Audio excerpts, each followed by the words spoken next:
बहुत प्रभाव रखता है। श्रद्धा लभते ज्ञानम तत्परः शयितेन्द्रियः। श्रद्धावान व्यक्ति को ज्ञान प्राप्त होता है। कृष्ण अर्जुन को समझाते हैं। जिनके पास में श्रद्धा नहीं है उनको कभी ज्ञान नहीं होता है। और जिसको ज्ञान प्राप्त हो जाता है उसकी पहचान होती है कि उसकी इंद्रियां उसके वश में होंगी और कल्याण के कार्यों के लिए वो तत्पर रहेगा, भक्ति करने में आगे रहेगा, सत्संग के लिए जाने में आगे रहेगा। और जिसको ज्ञान मिलता है उसको ही शांति मिलती है। ज्ञानम लब्ध्वा पराम शांति मचिरेण अधिगच्छति। ज्ञान के बिना शांति नहीं है। और आत्मज्ञान, आत्मा अजर है, अमर है, विनाशी है। शरीर की मृत्यु सबकी होती है लेकिन आत्मा अमर होता है।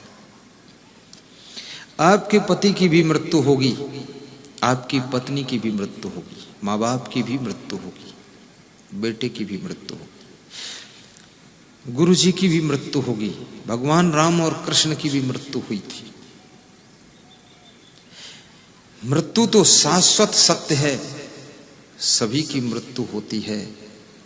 लेकिन मरने के बाद भी जो लोग सबके दिलों में अमर रहते हैं वे समझ लो कभी मरते ही नहीं है। आत्मा तो अमर है, मृत्यु केवल शरीर की होती है। और शरीर का परिवर्तन ये संसार चक्र का नियम है। जब तुम बहुत बीमार होने लग जाते हो, बूढ़े हो जाते हो, जर्जर हो जाते हो, तो तुम खुद कहने लग जाते हो कि अब भगवान मुझे वापस बुला लो। तुम्हारे घर के लोग भी कहने लग जाते हैं अब इनको मुक्ति मिले, कुछ ऐसा करो गुरुदेव जी, क्योंकि ये बूढ़ा शरीर, जर्जर शरीर अब काम नहीं दे रहा। इसलिए ज्ञानी मृत्यु से भी नहीं डरता है और ज्ञानी मृत्यु में बहुत दुखी भी नहीं होता है। उसको ज्ञान है कि मृत्यु केवल शरीर का परिवर्तन है। और जिसको ज्ञान हो जाता है वो गरीबी में भी दुखी नहीं होता है। गरीबी में भी वो भजन गाता रहता है। गरीबी है तो सुदामा और शिवरी बनकर भक्ति करता है। अमीरी है तो मीराबाई, ध्रुव प्रहलाद बनकर भक्ति करता है।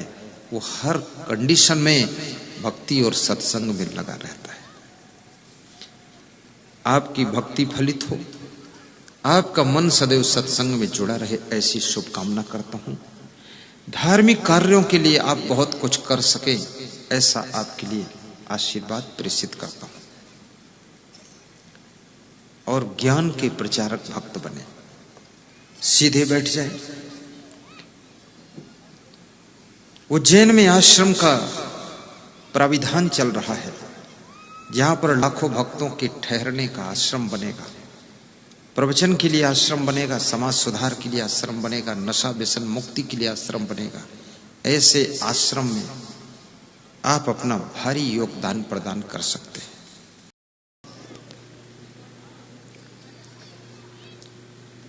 सज्जनों और देवियों, संत कबीर का नाम आपने सुना होगा।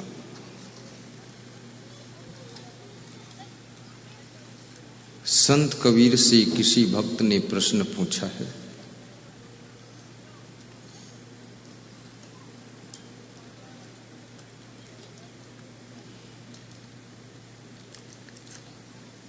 कि संसार में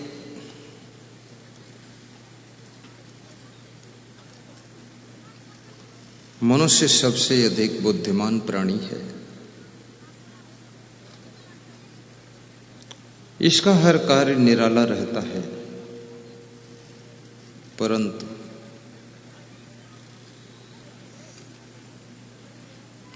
ये मनुष्य इतना चिंता, टेंशन, दुख, असमंजस, उलझन का शिकार क्यों होता है? बचपन में जो खुशियां थी वे खुशियां जवानी में कम हो गई। जवानी में जो थोड़ा सा आनंद था, बुढ़ापा आते आते वो भी विदा हो जाता है। और जीवन भर मनुष्य को दुख देने वाला कोई मनुष्य ही होता है। आप पशु पक्षियों से उतना दुखी नहीं है जितना मनुष्य से दुखी है। तो इस दुख से पार होने का उपाय क्या है? चिंता और असमंजस, टेंशन और तनाव, इससे क्या हानियां होती है? महात्मा विदुर कहते हैं, जब मनुष्य चिंता करता है तो संतापाद भ्रष्यति रूपम, उसके सुंदर रूप का विनाश हो जाता है। इसलिए आप देखते होंगे कि ज्यों-ज्यों मनुष्य की उम्र बढ़ती है त्यों-त्यों उसका चेहरा बदसूरत होता चला जाता है।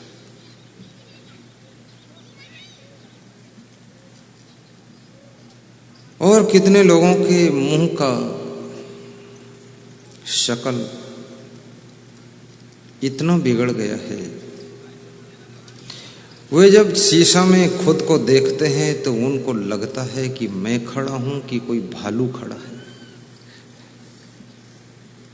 लाठी लेकर भालू आया छम छम छम, ढोल बजाती मिड़की आई ढम ढम ढम, ऐसा चेहरा हो गया है। अभी मैं झारखंड में था, वहां की राजधानी जो रांची है, तो एक सज्जन का मैंने मुंह देखा। ऐसे तो बहुत लोगों का मुंह देखा हूं, पर उनका मुंह बड़ा भयानक, बदशक्ल, भूत पिशाच निकट नहीं आवे। देख करके मैंने कहा कि ऐसी शक्ल कैसे बिगड़ गई है, तो रोने लगे। और उन्होंने कहा कि गलतियां दो किया हूं। एक तो बहुत खाया हूं, बहुत खाया हूं, और इतना अधिक खाया हूं कि शरीर में बहुत फैट इकट्ठा हुआ है, चर्बी बहुत इकट्ठी।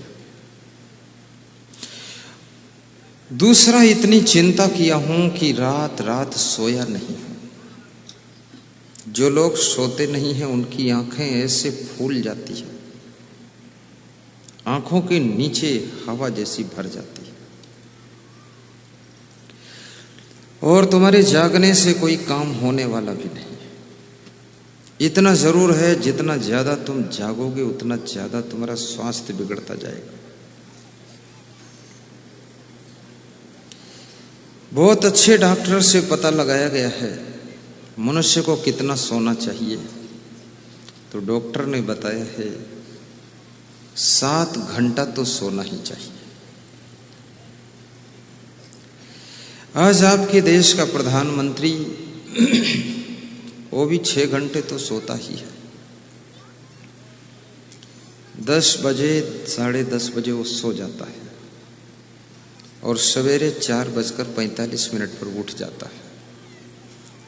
वो भी करीब 6 साढ़े 6 घंटे सो लेता है, जिसके ऊपर पूरे देश का लोड है। और तुम्हारे ऊपर कितना लोड है? एक भैंस है और तुम हो, और फिर भी तुम ओवरलोड हो।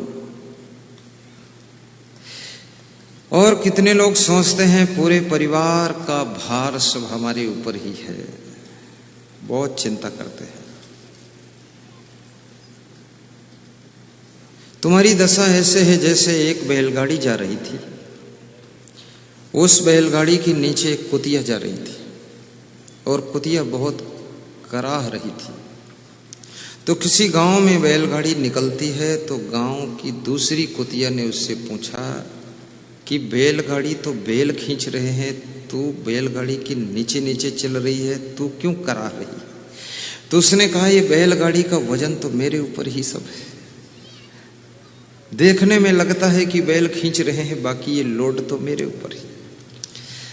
तब तक योगान योग बैलगाड़ी के पहिए का धुरा टूट गया और बैलगाड़ी गिरी तो उस कुतिया की रीढ़ पर गिरी और कुतिया की रीढ़ टूट गई। कुतिया नीचे दबी तड़फ रही थी। तब दूसरी कुतिया ने कहा कि अगर बैलगाड़ी का लोड तेरे ऊपर था तो बैलगाड़ी गिरी है तो तू दब कैसे गई है, क्योंकि तू तो बैलगाड़ी को थामे हुई थी। तो उसने कहा कि अब मुझे पता चला कि बैलगाड़ी का लोड मेरे ऊपर नहीं था, बैलगाड़ी तो बैल खींच रहे थे, हम खाम नीचे चल के करा रहे थे। ऐसे कितने लोग खाम अपने परिवार का ओवरलोड लादे हुए हैं। ये परिवार तो अपनी व्यवस्था सिस्टम से चलता है, तुम फालतू टेंशन मत लीजिए। समय पर सो जाइए, खाने के समय खाइए, सोने के समय सोइए, हंसने के समय हंसिए और काम के समय काम कीजिए, आराम के समय आराम कीजिए। ये जिंदगी जीने का फार्मूला है।